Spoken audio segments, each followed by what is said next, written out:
نحمده ونصلي على رسوله الكريم أما بعد فأعوذ بالله من الشيطان الرجيم بسم الله الرحمن الرحيم الله الذي خلقكم من ضعف ثم جعل من بعد ضعف قوة ثم جعل من بعد قوة ضعفا وشيبة يخلق ما يشاء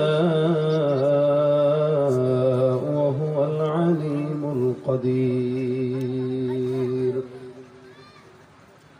وقال النبي صلى الله عليه وسلم إن من إجلال الله إكرام ذي الشيبة المسلم أو كما قال النبي عليه الصلاة والسلام. شكرا درود شريف اللهم صل على محمد وعلى آل محمد كما صليت على إبراهيم وعلى آل إبراهيم إنك حميد مجيد. اللهم بارك على محمد وعلى آل محمد كما باركت على إبراهيم وعلى آل إبراهيم إنك حميد مجيد. الحمد لله. ইসলাম নগর দক্ষিণ পাড়া জামে মসজিদ ও যুব সমাজের উদ্যোগে আয়োজিত প্রথম বার্ষিক ওয়াজ ও দোয়ার মাহফিলের আজকের সম্মানিত সভাপতি, উপস্থিত দিন প্রিয় ইসলাম প্রিয় ভাইরা, আল্লাহ পাক রব্বুল আলামিনের দরবারে শুকরিয়া। মাগরিবের পর আল্লাহ পাক আপনাকে আমাকে হাজারো ব্যস্ততা থেকে হেফাজত করে দ্বীনি পরিবেশে বসার তৌফিক দান করেছেন। জবান খুলে সকলে বলি আলহামদুলিল্লাহ।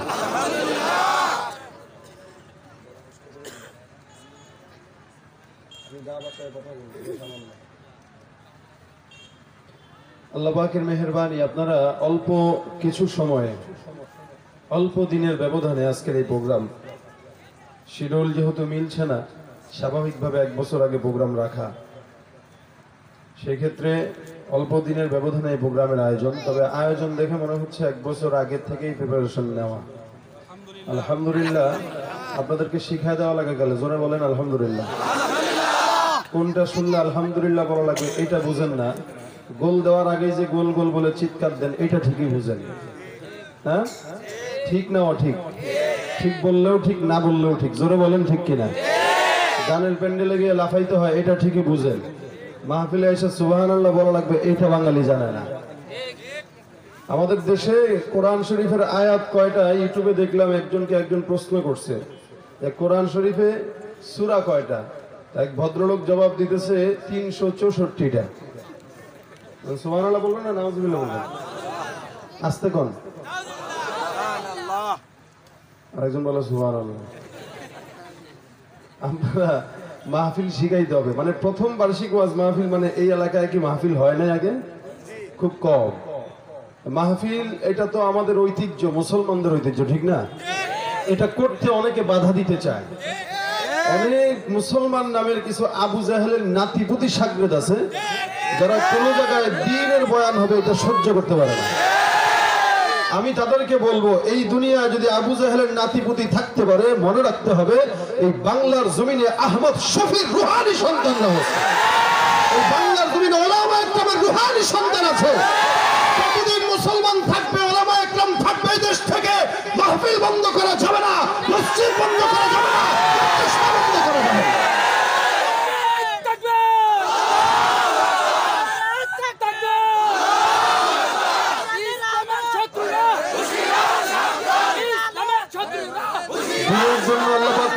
বলেন আমিন।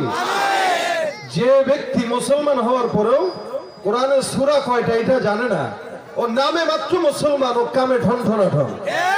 যে গানের প্যান্ডেলে যায় নাচতে পারে, মাহফিলে আসতে পারে না, ও নামে মাত্র মুসলমান, কামের বেলা সদরঘাট। নামে মুসলমান হব না কামে। আল্লাহ পাক কবুল করুন, বলেন আমিন। এই অল্প সময় আপনাদের আলোচনা, আমার টাইম অল্প, খুবই মুখতাসার। এটা হচ্ছে এই বছরের শুরু, এই জন্য কোনো প্রকার আবদার, কোনো প্রকার দাবি, কোনো প্রকার কষ্ট আপনারা রাখবেন না। আমার পাশে আমার বাবাজান বসা আছে। আমি শ্বশুর মনে করি না, উনি আমাকে জামাই মনে করে না। আমাদের সম্পর্ক বাপ ছেলের চাইতেও অনেক গভীর, এটা যারা আমাদের সাথে মিশে তারা জানে। এজন্য আমার বাবার সাথে বসা, ওনার আবদারে এখানে আসা, ওনার জামাই, সেই হিসাবে এই এলাকার মুরব্বী যারা আমি তাদেরও জামাই, ঠিক না? তাহলে সেই ক্ষেত্রে আপনাদের সাথে শুধুমাত্র একটা পরিচিত হওয়ার জন্য এখানে আসা। যেহেতু প্রোগ্রাম আরেকটা আছে, আবার ঢাকায় যাওয়া লাগবে, শীতের রাত, কুয়াশা বেশি, সেই ক্ষেত্রে অল্প সময় ইনশাআল্লাহ শুরু থেকেই বলছি, এটা আজকে আমার বাপজান আমাকে এটা বলে দিয়েছেন যে সামনের বছর থেকে ইনশাআল্লাহ আল্লাহ যদি বাঁচায় রাখে, আমি সহ আরো দেশের বড় বড় ওলামা একরামরা যদি আসতে চায়, আপনারা আনতে চান, ইনশাআল্লাহ এখানে এই মাহফিলে আরো বড় পরিসরে হবে ইনশাআল্লাহ। আপনারা কি তাদের সাথে থাকবেন? আপনারা না থাকলেও আমার আল্লাহ আছে। ইমানের পক্ষে যে থাকবে তার লাভ না লস? আল্লাহর কোনো লস নাই। আপনি গুনাহ করলেও কি না করলেও কি, আপনি দিনের পথে সহযোগিতা করলেও কি না করলেও কি, মালিকের কিছু আসে যায় না। দিনের কাজ টিকায় রাখার দায়িত্ব আল্লাহর। এটা মনে রাখবেন, কখনো মাহফিল মাদ্রাসার বিরোধিতা করবেন না, কারণ আপনার মতো চামচিকা দুনিয়াতে ফেরাউনও ছিল, নমরুদও ছিল, সাদ্দাদও ছিল, কেউ টিকে নাই, আপনিও টিকতে পারবেন না।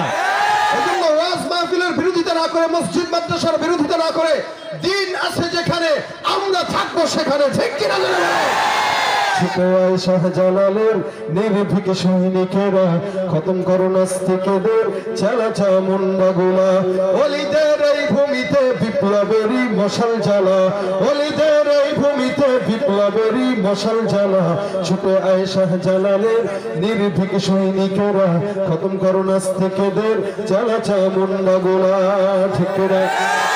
শাহজালালের স্বপ্ন ছিল আল কোরআনের জ্বলবে আলো, শাহজালালের স্বপ্ন ছিল আল কোরআনের জ্বলবে আলো, সেই আলো ছড়িয়ে দিতে, সেই আলো ছড়িয়ে দিতে বিপ্লবেরই মশাল জ্বালা। ছুটে আয় শাহজালালের নির্ভীক সৈনিকেরা খতম করো নাস্তিকেদের চালাচা মুন্ডাগুলা, ওলিদের এই ভূমিতে বিপ্লবেরই মশাল জ্বালা, ওলিদের এই ভূমিতে বিপ্লবেরই মশাল জ্বালা। ছুটে আয় শাহজালালের নির্ভীক সৈনিকেরা খতম করো নাস্তিকেদের চালাচা মুন্ডাগুলা, ঠিক কিনা? তুমি থাকবেন তো ইনশাআল্লাহ? আল্লাহ পাক মানুষকে তিন প্রকার জীবন দেন ভাই। মানুষের হায়াতের ধাপ হচ্ছে তিনটা। একটা হচ্ছে শিশুকাল, আরেকটা যৌবন, আরেকটা বৃদ্ধ। এই তিনটাই কার তরফ থেকে বলেন? আল্লাহ। এই জন্য আল্লাহ পাক বলে শিশুকাল যেটা আমি আল্লাহ পাক দেই, এটা হচ্ছে দুর্বলতার একটা বয়স। বসে যান, যারা দাঁড়িয়ে আছেন বসে যান। আমাদের দেশে বিশেষ করে আপনাদের এই সমস্ত এরিয়ায় মাগরিবের পরে ওয়াজ শোনার মতো কোনো নেচার নাই। নিয়ত থাকে হলো 10টার দিকে আসবে, 12টা পর্যন্ত শুনে চলে যাবে। তো মোটামুটি আপনারা যে এই কজন মানুষ আসছে, এটাই আলহামদুলিল্লাহ। আমার কারণে না, দিনের মহব্বতে। আপনারা সারা জীবন ফেসবুকে দেখেন, ইউটিউবে দেখেন, চিন্তা করছেন একটু সরাসরি আলোচনাটা শুনে আসি, তাই না? তিন প্রকার জীবন মানুষ দেয়, আল্লাহ পাক মানুষকে দেয়। একটা হলো শিশুকাল, আরেকটা যৌবন, আরেকটা বৃদ্ধ। শিশুকালটা হচ্ছে দুর্বলতার একটা বয়স। মানুষ যতটা দুর্বল, দুনিয়ার কোন জাতি এতটা দুর্বল হয় না। আপনি গরুর দিকে তাকান, ও জন্মের পরে কিভাবে হাঁটা লাগে এটা সে জানে। একটা বকরির দিকে তাকান, কিভাবে দুধ খাওয়া লাগবে এটা জানে। আর একটা বাচ্চা জন্মের পরে নানি যদি মায়ের স্তরে দুধ না লাগায় দেয়, সে খাওয়ার মতো যোগ্যতাও রাখে না। একটা গরু, একটা ছাগল, একটা কুকুর জন্মের পরে ভালো কোনটা কোনটা খাবার, সে খাবারই মুখটা দেয়, সে ঘাসও মুখটা দেয়। কিন্তু একটা সন্তান, ও বাচ্চার সামনে যদি পায়খানাও রেখে দেন, ওটা হাতে নিয়ে সে খাওয়ার জন্য মুখে দিয়ে দিবে। কেন? এটা ও দুর্বল, ও জানে না। আল্লাহ পাক রব্বুল আলামিন দুর্বল যখন বান্দা হয়, আল্লাহ তার উপরে যে কোনো একটা জাতিকে সবল বানায় দেয় এবং মহব্বত বাড়ায় দেয়। না হয় কোনো বান্দা বাঁচতে পারত না। যেমন আমরা আমাদের বাচ্চাদেরকে পালি, ছোট ছোট বাচ্চা আমাদের কোলের ভিতরে প্রস্রাব করে, শীতের ভিতরে মায়ের কোলে প্রস্রাব করে, বাবার কোলে প্রস্রাব করে, এরপরেও বাপ মা কিছু বলে না। কেন? কারণ হলো বাচ্চা যত দুর্বল, মা বাবার মহাব্বত তার প্রতি তত সবল, যার কারণে দুর্বল বাচ্চা হওয়ার পরেও সবল বাপমার মহাব্বতের কারণে আল্লাহ পাক এই মহাব্বতের দাম দিয়া বাচ্চাকে দুনিয়াতে বড় করে লালন করে। এজন্য ছোট থেকে বাচ্চার বড় হওয়ার আগ পর্যন্ত দায়িত্ব কার কাছে? বলে বাপ মার কাছে। বাপ মা সমস্ত দায়িত্ব নিয়ে বাচ্চাটাকে বড় বানায় দেয়। রব্বুল আলামিন বলে, বান্দা তুমি যতই দুর্বল, আমি আল্লাহ ততটা সবল তোমার জন্য হয়ে যাই ভালোবাসার দিক দিয়া। একটা বাচ্চা তার জন্মের পরে এমন দুর্বল হয়ে যায়, রব্বুল আলামিন বাচ্চাটাকে বাঁচানোর জন্য মা বাবাকে সুন্দর করে বাচ্চার কাছে দিয়া দেয়। বাচ্চার প্রতি মহাব্বতটা এমন গালে বানা দেয়, যেই মহাব্বতের কারণে বাচ্চার কোনোদিন জন্ম দেওয়ার পর থেকে বুঝ হওয়ার আগ পর্যন্ত কোনো ক্ষতি হয় না। বাবা যেখানেই যাক না কেন একদম নরমাল ভাবে চললেও বাচ্চার খাবার ধরন পোষণের দায়িত্ব সব বাবা আগে আগেই রেডি রেখে দেয়। এ মুসলমান, বাচ্চা দুর্বল, বাপ মা বাচ্চার উপরে সবল, মহাব্বতটাও সবল। দুনিয়ার জিন্দগিতে মানুষ দুই প্রকার, একটা হলো ছেলে, একটা হলো মেয়ে। এই ছেলে আর মেয়ের ভিতরে দুর্বলকে আর-রিজালু কাওয়ামুনা আলান নিসা, নারীদের উপরে আল্লাহ পাক রব্বুল আলামিন পুরুষদেরকে দুর্বল না সবল বানায় দিলেন। এখন এই সবল পুরুষটা যখন নারীর উল্টাপাল্টা দেখে, ঘরের ভিতরে শাশুড়ির সঙ্গে ছেলের সম্পর্ক খারাপ করার পিছনে দায়ী হলো নারী। ভাইয়ের সঙ্গে ভাইয়ের মহাব্বতের ভিতরে ঘাটতি হওয়ার পিছনে কারণ হলো নারী, ঠিক কিনা? যত উল্টাপাল্টা কাম করায় সব নারীরা করায়, এরপরও এত মহাব্বত। আল্লাহ বলে, বান্দা নারী যত দুর্বল, আমি আল্লাহ এই দুর্বল নারীটাকে আমি আল্লাহ বাঁচানোর জন্য পুরুষের ভিতরে মহাব্বতটা আমি আল্লাহ সবল বানায় দিলাম। এত উল্টাপাল্টা করার পর এই পুরুষটা তার প্রতি মহাব্বত কোনোদিন কমতি রাখে না। আল্লাহ পাক রব্বুল আলামিন এই নারীটাকে বাঁচানোর জন্য পুরুষের দিলের ভিতরে মহাব্বতটা গালেব বানায় দিয়েছেন। এই মুসলমান, বাচ্চাকে বাঁচানোর জন্য বাবা মার মহাব্বত গালেব বানাইছেন, আর নারীকে বাঁচানোর জন্য পুরুষের মহাব্বতটা গালেব বানাইছেন। রব্বুল আলামিন বলে, বান্দা দুনিয়ার জিন্দগিতে তোমরা যারা মুসলমান ইমানদার বলে নিজেদেরকে দাবি করো, তোমরা চলতি পথে হাজারো অন্যায় তোমাদের সামনে আসে, আসবাবে মাসিয়া সব কিছু আমি আল্লাহ তোমাদের সামনে দিলাম। এ মুসলমান, তোমরা যে এত উল্টা পাল্টা করো, এত গুনাহের কাজ করো, এত জেনা করো, সমাজের ভিতরে চুরি বাটপারি দুর্নীতি সুদখোর ঘুষখোরের অভাব নাই এই সমাজে, আছে না নাই?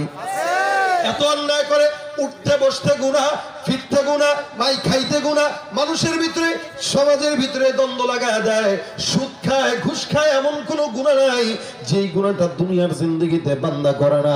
আল্লাহ পাক বলে, বান্দা তুমি এত দুর্বল, এরপরও আমি আল্লাহ তোমাকে এত উল্টা পাল্টা করার পর কিছু বলি না কেন জানো?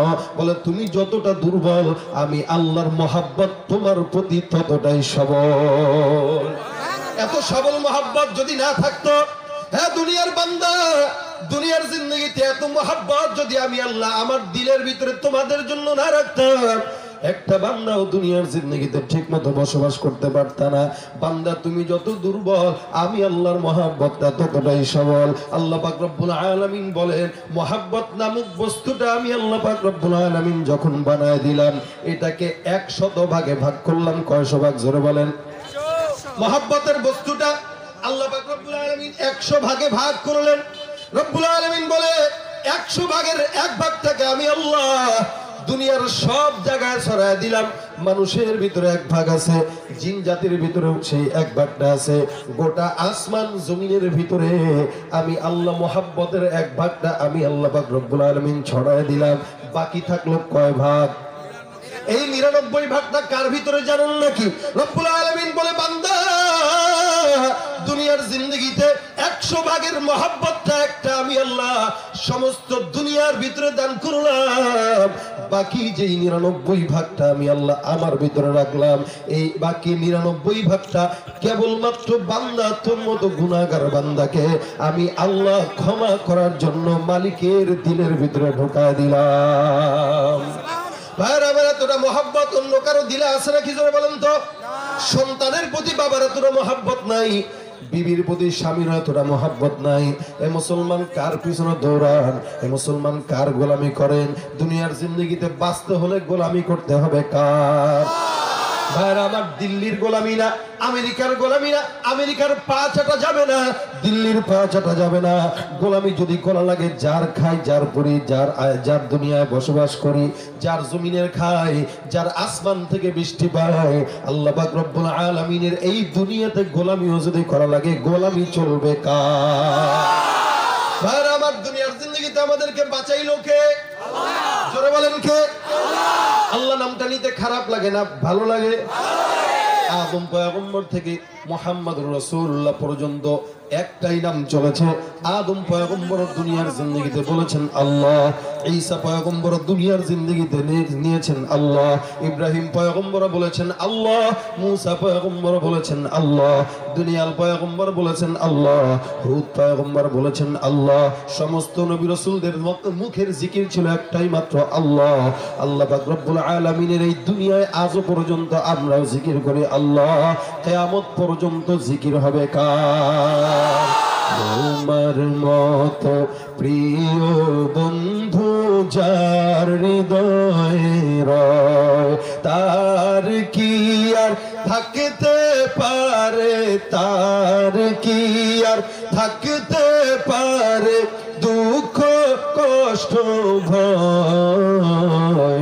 তোমার মতো প্রিয় বন্ধু যার হৃদয়ে রয়, শিশুকালে মায়ের দুধে বাঁচাও খোদা প্রাণ, মায়ের স্নেহে বেড়ে উঠি তোমার অবদান। বন্ধু হয়ে ভালোবাসা, বন্ধু হয়ে ভালোবাসা ছড়াও জগৎময়। তোমার মতো প্রিয় বন্ধু যার হৃদয়ে রয়। দিলে বন্ধু রাখবো কাকে? ভাইরা আমার, মানুষের হায়াত হলো তিন প্রকার। একটা হলো শিশুকাল, আর একটা হলো যৌবনকাল, আর একটা হলো বৃদ্ধকাল। রব্বুল আলামিন বলে আল্লাহুল্লাযী খালাকাকুম মিন দুফিন, আমি আল্লাহ পাক রব্বুল আলামিন যিনি একজন আছে, ওই আল্লাহ তোমাদেরকে সর্বপ্রথম দুর্বল আকারে সৃষ্টি করেছেন। কেমন দুর্বল? বলে বান্দা, আমি আল্লাহ নাপাক পানি দিয়ে বানাইলাম। দুনিয়ার জিন্দগিতে এমন কম জাতির দুনিয়ার মানুষ আর দুনিয়ার সৃষ্টি আর নাই, মাগার তোমাকে আমি আল্লাহ একদম নাপাক দিয়া বানানোর পরও শ্রেষ্ঠত্বের দিক থেকে সর্বশ্রেষ্ঠ আমি আল্লাহ তোমাকে বানাইলাম। বান্দা, কেমনে অহংকার দেখাও, কেমনে তুমি আল্লাহর সঙ্গে গর্ব করো, কেমনে মানুষের দিকে অহংকারের নজরে তাকাও। হাসান বসরি রাহমাতুল্লাহি আলাইহি বলেন, আউয়ালুকা নুতফাতিন মাজরা ওয়া আখিরুকা জিফাতুন ফাজরা ওয়া বাইনা যালিকা তাহমিলুন আযরা। একটা মানুষ যখন দুনিয়ার জিন্দগিতে আসে, ওই নাপাক দিয়ে আসে, আবার যখন যায় নাপাক হয়ে তারপরে যায়।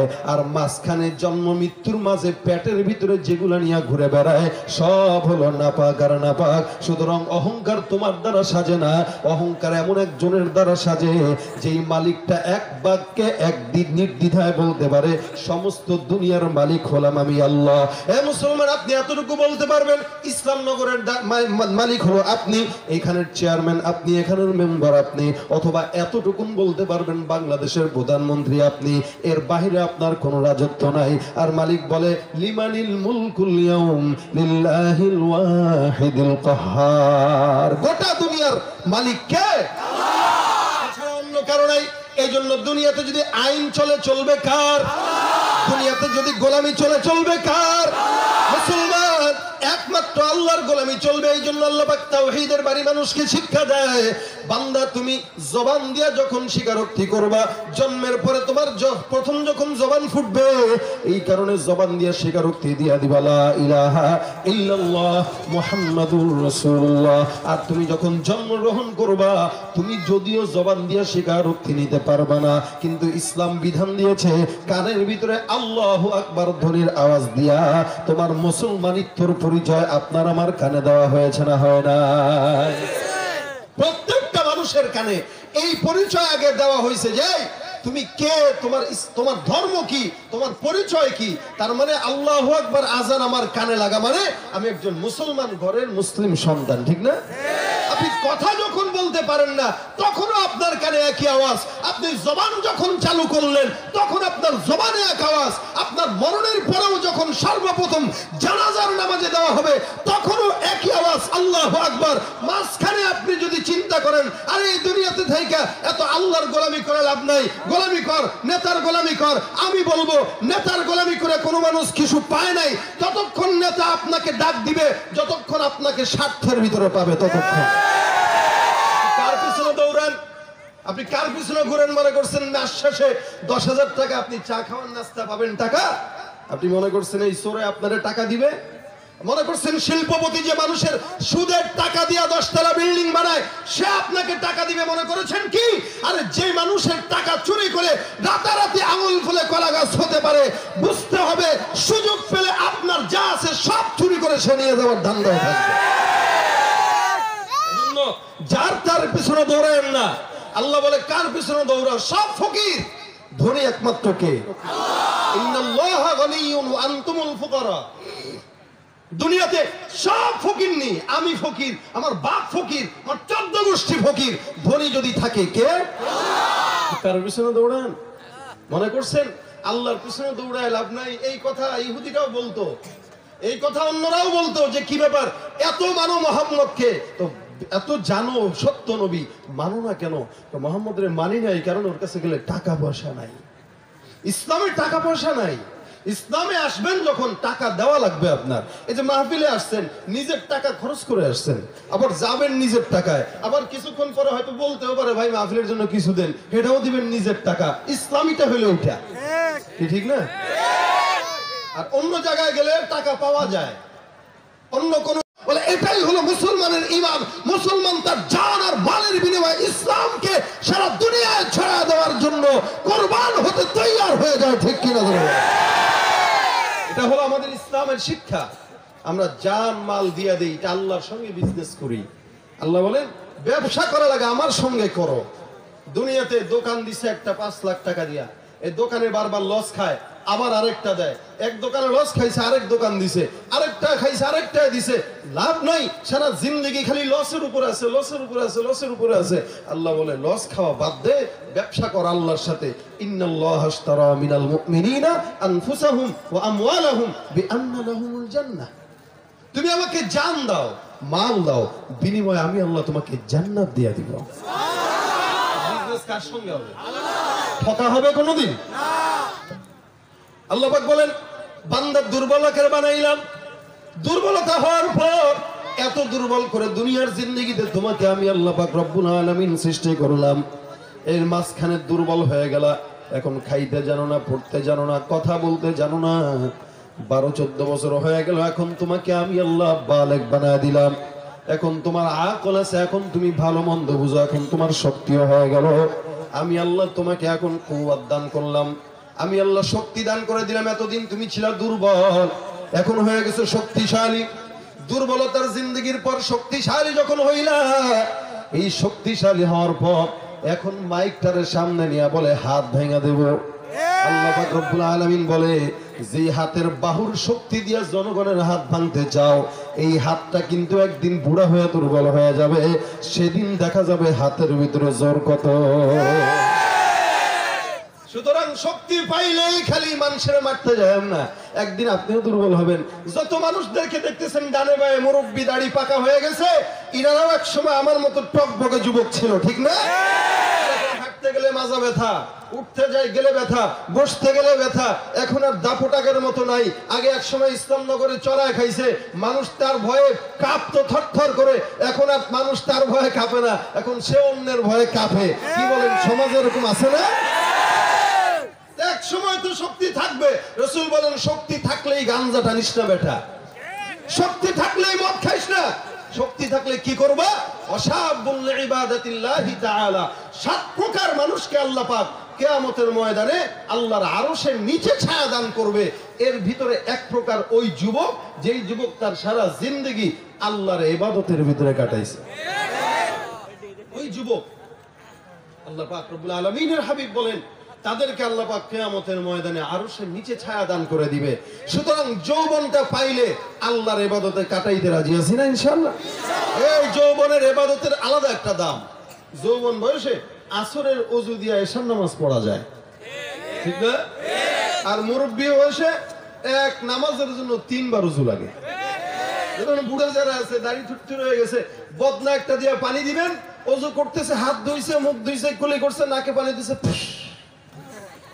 কি ঠিক না? ওযু শেষ। আর নাতিরে বলে ভাইয়া বদনা আরেকটা দাও পানি, কেন একটু আগে দিলাম, ওযু শেষ হয়ে গেছে। আর নাতি আরেকটা বদনা দিছে, এখন ওযু করতেছে, করতে করতে করতে করতে মোটামুটি মাথা মাসে শেষ, পাটা দিয়ে ধুইতে যাবে তো উঠতে গেছে, তো পেটে একটা চাপ লাগছে, তো চাপ লাগে আবার শেষ। কি হয় না, হয় না এটা?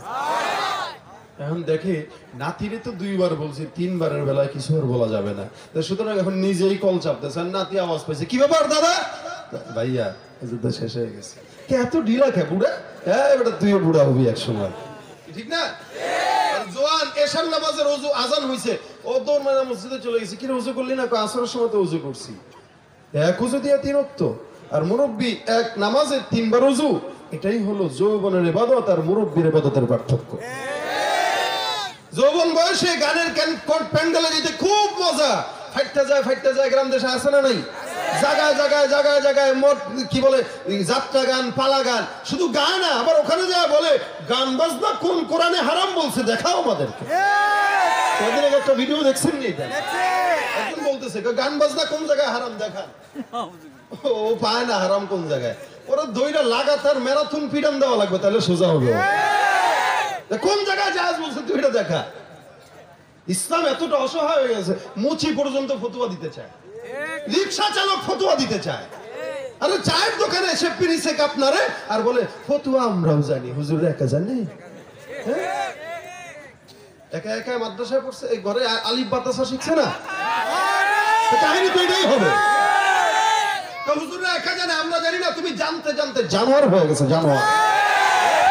এই জাননেওয়ালা শয়তানও ছিল, তোমার ভিতরে আর শয়তানের ভিতরে কোনো পার্থক্য নাই। সে নূরের তৈরি, সে আগুনের তৈরি, তুমি মাটি।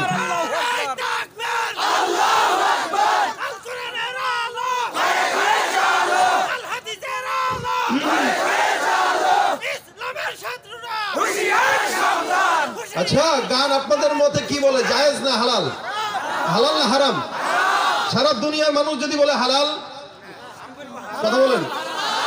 পর্দা যদি সারা দুনিয়ার মানুষ বলে এটা হারাম, আচ্ছা সুদ এটা যদি সারা দুনিয়ার মানুষ বলে এটা হালাল, হালাল নাম পাল্টায় খাবেন। এখন গ্রামে নাম পাল্টায় খায়, নাম দিছে কি?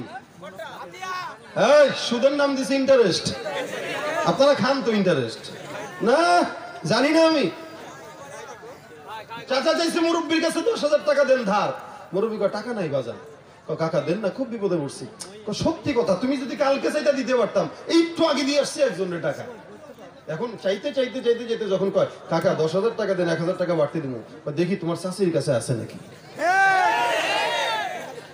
ওষুধ বার হয়ে গেছে গা, এটা তো লাভ। এটা আমি তোমার টাকা দিছি, একটা হেল্প করছি, তুমি আমরা হেল্প করবা না? আগে খাইতো যৌতুক, এখন খায় গিফট। কিরে বেকল, তোর মতো বেকল পালচার নিয়ে ঘুরোস, পাইছস কই বেটা? কারে আমার জামাই শ্বশুর দিছে, শ্বশুর মহোদয় দিছে নি। যৌতুক, দূর বেটা, এটা তো গিফট। আর গিফট বলুক যা বলুক, এটা দিতে যায় শ্বশুর যে কত কিছু পোহাইতে হয়েছে, এটা শ্বশুর জানে আর কেউ জানে না। এটা কি জায়েজ না হারাম? আচ্ছা, ঘুষ যদি কেউ হাদিয়া বইলা খায়, এমনি এমনি ঢুকায় পকেটে, হ্যাঁ টেবিলের তল দিয়ে ঢুকায়, এটা কি জায়েজ হবে? হারাম। এগুলো যদি জায়েজ বানান, তাহলে আমি বলবো পাতলা পায়খানা হইলে ডাউল মনে করে খেয়ে ফেলবেন, জায়েজ হয়ে যাবে। ক্লিয়ার না? ভেজাল আছে? হ্যাঁ, হলো দেশের লাগি মহামারীর মতন, ফাইলে কলম ঠেকাইয়া চালায় তারা নির্যাতন। হলো দেশের লাগি মহামারীর মতন, ফাইলে কলম ঠেকাইয়া চালায় তারা নির্যাতন। ঘুষের টাকায় ওদের ভুরি, ঘুষের টাকায় ওদের ভুরি, করে যে টান টান। ওরা শিক্ষিত শয়তান, ওরা শিক্ষিত শয়তান, ওরা শিক্ষিত শয়তান, ওরা আছে না নাই? পীরগিরি আর মাজার পূজা চলছে দেশটা জুড়িয়া, সেরেকি আর ভণ্ডামিতে দেশটা গেছে ভরিয়া। পীরগিরি আর মাজার পূজা চলছে দেশটা জুড়িয়া, সেরেকি আর ভণ্ডামিতে দেশটা গেছে ভরিয়া। গাজার কলকি টান মারিয়া, গাজার কলকি টান মারিয়া দেখায় খাজার শান। ওরা শিক্ষিত শয়তান, ওরা শিক্ষিত শয়তান, ওরা আলম নামে কত দেখো টাকার মোহে পড়িয়া, স্বার্থের পিছে দৌড়াইতেছে কোরআন হাদিস ছাড়িয়া। জিহাদ ছেড়ে কেউ বা ধরছে, জিহাদ ছেড়ে কেউ বা ধরছে দরবেশেরই ভান। ওরা শিক্ষিত শয়তান, ওরা শিক্ষিত শয়তান, ওরা শিক্ষিত শয়তান, ওরা শিক্ষিত শয়তান। ঠিক না? ওগুলা কি জ্ঞান আছে ঠিকই, ও আর শয়তানের ভিতরে কোনো পার্থক্য। সুতরাং ভাইরা আমার, যৌবন বয়সটাতে মেয়েরাও উল্টা পাল্টা চলে, যুবকরাও উল্টা পাল্টা চলে। যুবকদের শরীরের ভিতরে দেখবেন মেয়েদের পোশাক, আবার মেয়েরা ধরে ছেলেদের ভাব। হাতের ভিতরে ছুরি মারে, কানের ভিতরে দুল দেয়, নাকের ভিতরে দুল দেয়, চুলগুলো বড় বড় রাখে, চোখা রাখে, দেখলে মনে হয় স্মৃতিসৌধ মাথার উপরে আছে। পায়ের প্যান্ট ছিঁড়া, সামনে ছিঁড়া, পিছনে ছিঁড়া। এলাকার চাষে জিজ্ঞাসা করে কোন জায়গায় হুন্ডা অ্যাক্সিডেন্ট করছো, জামাগুলো ছিঁড়া গেছে। চাষি তো আর জানে না এটা যে ডিজিটাল পাগল, কি ঠিক না? দেখলে মনে হয় ইসলামনগরের রোড দিয়ে হুন্ডা কঠিন আকারে চালাইছে, স্লিপ খায়া সব ছিটছে। না, আমি ২৫০০ টাকা দিয়ে প্যান্ট কিনছি। আমি কই পাগল, এগুলো তো আমাদেরকে ফিরে দিলেও আমরা পড়তাম না, কারণ তো ফকিন্নির জামা এগুলা। আগে মানুষ টাকার অভাবে এগুলা পড়তো, এখন অধিক টাকার কারণে এগুলা পড়ে। বলে বড় লোক ফকির, ঠিক না? রমজান মাস আসতেছে সামনে, জাকাতের টাকা জমা কইরা, কাপড় জমা কইরা তার কাছে নিয়ে বলবেন, দয়া করে আমার জাকাতের কাপড় গ্রহণ করিয়া ধন্য করিবেন। যদি বলে কেন, কারণ আপনার জামা ছিঁড়া, কাপড় ছিঁড়া, সব ছিঁড়া, চিন্তা করছি জাকাতের টাকাটা আপনারই দেওয়া উচিত। আল্লাহর মায়ের বড় কঠিন জিনিস ভাই। টাকা থাকলেই খাওয়া যায় না, পোশাক থাকলেই, টাকা থাকলেই পরা যায় না, কারণ টাকা পয়সা আল্লাহই দেয়, খাওয়ানোর মালিকও আল্লাহ, পরানোর মালিকও তো আল্লাহ। আল্লাহকে তুই টাকা পাবি আবার পড়তে পারবি না, টাকা পাবি খাইতে পারবি না, টাকা থাকবে কিন্তু ডায়াবেটিস দিয়ে বসায় রাখবো, সব খাওয়া নিষেধ। ইসলামনগরের ইমাম সাহেব হুজুর খাবে, ঠিক না? খাবে হুজুর, খাবে মুয়াজ্জিন। আজান অন্য এলাকায় হইতেছে, এলাকায় হইলে তখন চুপ থাকবেন। যে এলাকায় আজান হয় ওই এলাকায় আজানের জবাব দেওয়া জরুরি, ওই এলাকার আজান না। এটা পাশেন না, সমস্যা নেই, এখানেও আজান হবে। এই জন্য আল্লাহ পাক সিদ্ধান্ত নিছে যে বান্দাকে আমি আল্লাহ খাওয়াবো, আমি আল্লাহ পড়াবো, সবকিছু আমি আল্লাহ করাবো। এটা আমার কুদরতের হাতে। টাকা থাকলে খাওয়া যায় না, পড়া যায় না। তো ভাইরা, এই জন্য জীবন যৌবন এগুলো আল্লাহর দান। এই জন্য রাসূল বলেন, মানুষের গোটা জীবনের একটা হিসাব হবে, আবার গোটা যৌবনেরও একটা হিসাব হবে। এখানে যে যুবকরা আছেন বলেন, আপনাদের চুল পাকবে কি পাকবে না? আমার তো অলরেডি পাকা শুরু হয়ে গেছে। আর কত, কারণ 30 পার, এখন আস্তে আস্তে চুল পাকা শুরু হবে। 40-এ যাবে, আস্তে আস্তে শরীর ব্যথা শুরু হয়ে যাবে, আর গলায় কুলাবে না। তখন 50 বছর যদি হই, আমার বাপ যদি এখানে না থাকে, আল্লাহ যদি আপনাদের সাথে সম্পর্ক রাখে, তখন আমি 20 বছর 25 বছর পরে এসা ওয়াজ এমনি করবো, ভাইরা আমার একটু বসেন, দুটা কথা বলি। আর আজকে কেমনে বলতেছি, তা আজকে থেকে 20 বছর পরের গলার সাউন্ড আর আজকের সাউন্ডে 1000 গুণে তফাৎ থাকবে না? বেটাগিরি কয়দিন করবেন? এজন্য প্রত্যেকটা যুবক ওয়াদা করেন, এই এলাকার ভিতরে এখনো মানুষ নগ্নতায় ভরা, এখনো মানুষের চাঁদাবাজি, এখনো সুদ, এখনো ঘুষ, এখনো নানান অত্যাচারে মানুষ লিপ্ত থাকতেও পারে। আপনারা 100 জন যুবক যদি একসঙ্গে লেগে যান যে ইনশাল্লাহ আজকে যে কি মসজিদ ও যুব সমাজের উদ্যোগে, এই যুব সমাজের উদ্যোগে প্রথম মাহফিল, 100 জন যুবক তৈয়ার হবেন ইসলামনগরকে ইসলামের ঘাঁটি হিসেবে বানানোর জন্য। বেশি নেতার দরকার নাই, চেয়ারম্যানের দরকার নাই। 100 জন যুবক যদি একসঙ্গে হাত মিলায় বলে, এলাকায় চাঁদাবাজি চলবে না, চুরি ডাকাতি চলবে না, কোনো মানুষকে, কোনো মেয়েদেরকে উত্তপ্ত করা চলবে না। আমরা 100 জন দাঁড়ায় গেলাম, ইসলামনগরটা মূলত ইসলামের ঘাঁটি হইতে 1 মাসের ব্যাপার, বেশি লাগবে না। যুবক আছেন, সামনের বছর এই মাহফিল হক, চান হাত তুলেন। আপনারা কি মুখে মুখে না অন্তর দিয়া? ইনশাআল্লাহ পারবেন ইনশাল্লাহ? যতদিন জীবনে বাঁচবো ততদিন পারবো ইনশাল্লাহ? এটা কথায় না কাজে আমি এটা প্রমাণ করব? প্রমাণ দিতে পারবেন? আমি চাই এটা প্রত্যেকটা এলাকায় যুবকরা মাহফিল করুক। আপনারাও যুবক, আমিও যুবক। আপনাদের ভাব মুরব্বী বুঝবেন, আমি বুঝবো, ঠিক না? মুরব্বী বক্তা আসলে এতগুলো মানুষ হইতো? 10 জন হইতো না। কারণ বুড়ার কথা শুনবে কে?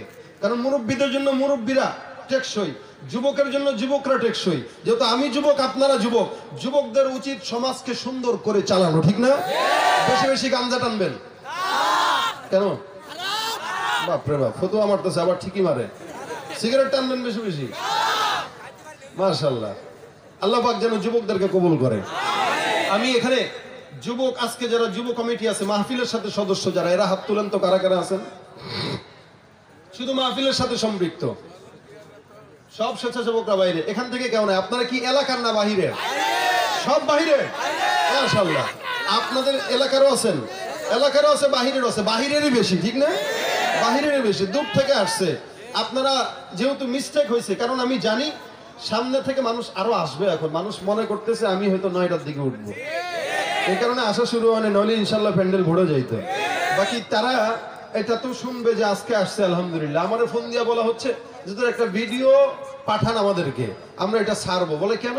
মানুষ বিশ্বাস করে না যে আপনি আসবেন। বিশ্বাস না করার কি আছে? আমার বাপ যেখানে, আমিও তো সেখানে। বিশ্বাস না করার কি আছে? ইনশাল্লাহ যতদিন হায়াতে রাখছে ততদিন আসবো, ঠিক না? আপনারা যুবকরা আমাদের সাথে থাকবেন, আরো বড় বক্তা দিয়া। আমি তো হইলাম মানে পাতি নেতা, আচ্ছা আমি বললাম ওইটা, এর চেয়ে বড় বক্তা যদি লাগে আপনাদের জন্য চেষ্টা করবো দেওয়ার, কিন্তু এই যুবকদেরকে সহযোগিতা করা লাগবে না? আমি যদি বলি আপনাদেরকে সবাই যুবকরা, ওই যে বললাম আমাদের মাহফিল দিনের রাস্তা, এমন একটা রাস্তা যেখানে নিজের টাকায় আসে, নিজের খায়, নিজের টাকায় যায়, আবার টাকা বিলায় যায়। এটা হলো ইসলামের শিক্ষা। এই সাহাবা একরামরা নিজের সর্বোচ্চ বিলায় দিয়ে ইসলামের জন্য জীবন দিয়েছে, এরপরে জান্নাত পাইছে। তা আমরা হইলাম সেই জাতি, আমরা ভিতর জাতি না। আমি এখান থেকে কিছু যুবকদেরকে দেখবো যারা 1000 টাকা করে প্রত্যেক বছর এই মাহফিলের জন্য নিয়ত করবেন যে আমরা প্রতি বছর 1000 টাকা করে দেব। বড় পরিসরে মাহফিলটা হবে, ইসলামনগরের ভিতরে কেন, আমি বলবো গোটা মেহেরপুরের ভিতরে সবচেয়ে বড় মাহফিল যেন ইসলামনগরের মাহফিল হয়। চান না এটা? লক্ষ লক্ষ মানুষ আসবে, চান না এটা? যুবকরা হাত তুলেন, ইনশাল্লাহ 1000 টাকা করে প্রত্যেক বছর দিবেন। কারা কারা এই যুবকদেরকে? দাঁড়ান আপনারা, যারা যারা দিবেন প্রত্যেক বছর 1000, দাঁড়ান। প্রত্যেক বছর 1000 দাঁড়ান। প্রত্যেক বছর বছরে 1000 টাকা একটা ভিক্ষুকও জমাইতে পারে, একটা ভিক্ষুকও পারে। একটা ইন্টারনেটের বিলের খরচ মাসে 500 টাকা আছে। তো দাঁড়ান, যারা যারা 1000 টাকা করে দিবেন দাঁড়ান। দাঁড়াইছেন তো? আর কেউ আছেন? 1000 টাকা করে প্রতি বছর। স্থানীয় যুবকদের আলহামদুলিল্লাহ, পুলিশ কর্মকর্তা 10,000 টাকা। কে উনি? মাশাআল্লাহ, আপনি না? আমি ওনারা পুলিশ কর্মকর্তারা আমাদেরকে খুব মহব্বত করে, আমার বাবার ছাত্র। পুলিশ কর্মকর্তারা আমাদেরকে খুব মহব্বত করে। গত 3 দিন আগে খাগড়াছড়ি থেকে আসতেছিলাম, তো নির্বাচন চলতেছে সেখানে। তো আমাকে কিছুতেই রাত্রেবেলা আসতে দিবে না, কোনো গাড়ি বেরোতে দিবে না। তো ওখানে আমি গাড়ি থামাইলাম, তো লাইট জ্বালাইছি, ভিতরে দেখে আমি বসা, 4-5 জন পুলিশ অফিসার ওখানে সব দাঁড়ানো। তা আমার দেখে হুজুর একটু নামেন। তো গাড়ি থেকে নামলাম, একজন বলে হুজুর আমি এখানের অফিসার, আমি হিন্দু রতন দাস, আমি আপনার ওয়াজ খুব শুনি হুজুর। বুকে জড়ায় ধরছে আমার টান দিয়া। পরে হুজুর কোনো টেনশন নাই, যেতে গেলে যতগুলা পুলিশ থাকবে সবগুলো আপনারা সালাম দিবে, সবগুলাই ফোন দিয়ে দিচ্ছি। তো রাস্তাঘাটে ওনারা আমাদেরকে অনেক সহযোগিতা করে, দোয়া করবেন। উনি 10,000 টাকা লেখাইছে, আল্লাহ পাক জানে মালে হায়াতে বরকত দান করুন, ইসলামের জন্য কবুল করুন। আপনারা যারা নাম লেখাইছেন, মানে দাঁড়াইছেন, আপনারা তো ভুলে যাবেন, ওনারাও ভুলে যাবে। তো এদের নাম লেখার দায়িত্ব একজন নিয়ে নেন। প্রত্যেক বছর 1000 টাকা করে দিবেন, আজীবন। আপনি যতদিন বাঁচবেন ততদিন দিবেন ইনশাআল্লাহ। আল্লাহ পাক আমাকে যতদিন রাখে ততদিন আমি আসব। কারণ ঢাকা থেকে একটা মেহমান আসা এটা খরচের ব্যাপার, এত বড় প্রোগ্রাম করা এটাও খরচের ব্যাপার, স্টেজ করা খরচের ব্যাপার। সহযোগিতা না করলে দিনের কাজ হবে না। আমি চাই ইসলামনগরটা ইসলামের ঘাঁটি হোক, আপনারাও চান এটা, ঠিক না? আল্লাহ পাক আমাদের সকলকে কবুল করুক। নারায়ে তাকবীর। নাস্তিকতা নিপাত যাক, দিন ইসলাম জিন্দাবাদ। নাস্তিকতা নিপাত যাক, দিন ইসলাম জিন্দাবাদ। কোটি প্রাণে একই আওয়াজ, খোদাদ্রোহী ছাড় পাবে না, এই বাংলা ঠাই হবে না, মুসলমানরা জেগেছে আজ। সামনে চলো, বজ্র কণ্ঠে আওয়াজ তোলো, সবাই মিলে একই তালে দাও না স্লোগান। নারায়ে তাকবীর, নারায়ে তাকবীর, দিন ইসলাম, দিন ইসলাম, জিন্দাবাদ জিন্দাবাদ। ইসলামের জন্য দেশের হয়েছে জন্ম, ইসলামের বিরুদ্ধে গেলে দেশ হবে ভিন্ন। ইসলামের বিরুদ্ধে যারা নিয়েছে অবস্থান, এই বাংলায় ঠাই হবে না, যাও হিন্দুস্তান। সামনে চলো, বজ্র কণ্ঠে আওয়াজ তোলো, সবাই মিলে একই তালে দাও না স্লোগান, নারায়ে তাকবীর, নারায়ে তাকবীর। কোরআন সুন্নাহর আলো, ইসলামের শত্রুরা, মাশাআল্লাহ, নারায়ে তাকবীর। আল্লাহ কবুল করুক, বলেন আমিন। আমি আগেই বলে নিয়েছি আমি ক্ষমা প্রার্থী, কারণ আমার হাতে সময় খুবই কম। যখন দাওয়াত দেই তখন এইভাবেই কথা ছিল, মাগরিবের পরে বসবো, 1 ঘন্টা কথা বলবো।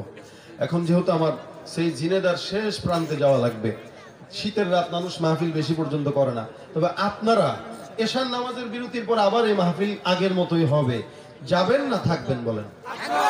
ইনশাআল্লাহ। নিয়ত করছেন তো? ইনশাআল্লাহ। আল্লাহ পাক সকলকে নিয়তের ভিতরে বরকত দান করুক। আল্লাহ পাক আমাদের সকলকে কবুল করুক। আসসালামু আলাইকুম ওয়া রাহমাতুল্লাহি ওয়া বারাকাতুহু। আমরা সকলে একটু দরুদ শরীফ পড়ি। আল্লাহুম্মা সাল্লি আলা সাইয়্যিদিনা ওয়া নাবিয়িনা ওয়া শাফিঈনা ওয়া হাবিবিনা মাওলানা মুহাম্মদ সাল্লাল্লাহু আলাইহি ওয়া আলা আলিহি ওয়া আসহাবিহি ওয়া বারিক ওয়া সাল্লিম। اللهم انت السلام ومنك السلام ربنا ظلمنا انفسنا وان لم تغفر لنا وترحمنا لنكونن من الخاسرين ربنا فاغفر لنا ذنوبنا وكفر عنا سيئاتنا وتوفنا مع الابرار। আয় আল্লাহ, মাগরিব থেকে এই পর্যন্ত যা আলোচনা হয়েছে আল্লাহ তুমি কবুল মঞ্জুর করে নাও। আল্লাহ ভুল ত্রুটি থাকলে ক্ষমা করে দাও, এর সওয়াবগুলো মদিনার রওজা মুবারকে পৌঁছা দাও। আয় রব্বুল আলামিন, মেহেরবানি করে আসমানি বালা আসমানে উঠায় নাও, জমিনি বালা জমিনের ভিতরে দাবা দাও। আয় আল্লাহ, মাহফিলকে যারা সহযোগিতা করেছে আল্লাহ সকলের সহযোগিতা তুমি কবুল মঞ্জুর করে নাও। আয় রব্বুল আলামিন, মসজিদের সমস্ত কাজ গাইবি খাজানা থেকে পূরণ করে দাও। আয় আল্লাহ, আমাদের ভিতরে যারা দুনিয়ার জমিন থেকে বিদায় হয়ে গেছে আল্লাহ সকলের কবর গুলাকে জান্নাতের বাগান বানায় দাও। আয় আল্লাহ, আমাদের মা বাবা যারা এখনো জীবিত আছে আল্লাহ, মা বাবা শ্বশুর শাশুড়ি আত্মীয় স্বজনের ভিতরে সকলের হায়াতকে আল্লাহ বুলন্দ করে দাও, নেক হায়াতে দাইবা তওয়িলা দান করে দাও। রব্বুল আলামিন, মা বোনদেরকে পর্দার বিধান মেনে চলার তৌফিক দিয়া দাও। আয় আল্লাহ, মেহেরবানি করে তোমার বাইতুল্লাহ তওয়াফ করার তৌফিক দান করে দাও, তোমার হাবিবের রওজা মুবারক জিয়ারত করার তৌফিক দিয়া দাও। আয় আল্লাহ, আমাদের সকলকে দ্বীনের খাদেম বানায় দাও।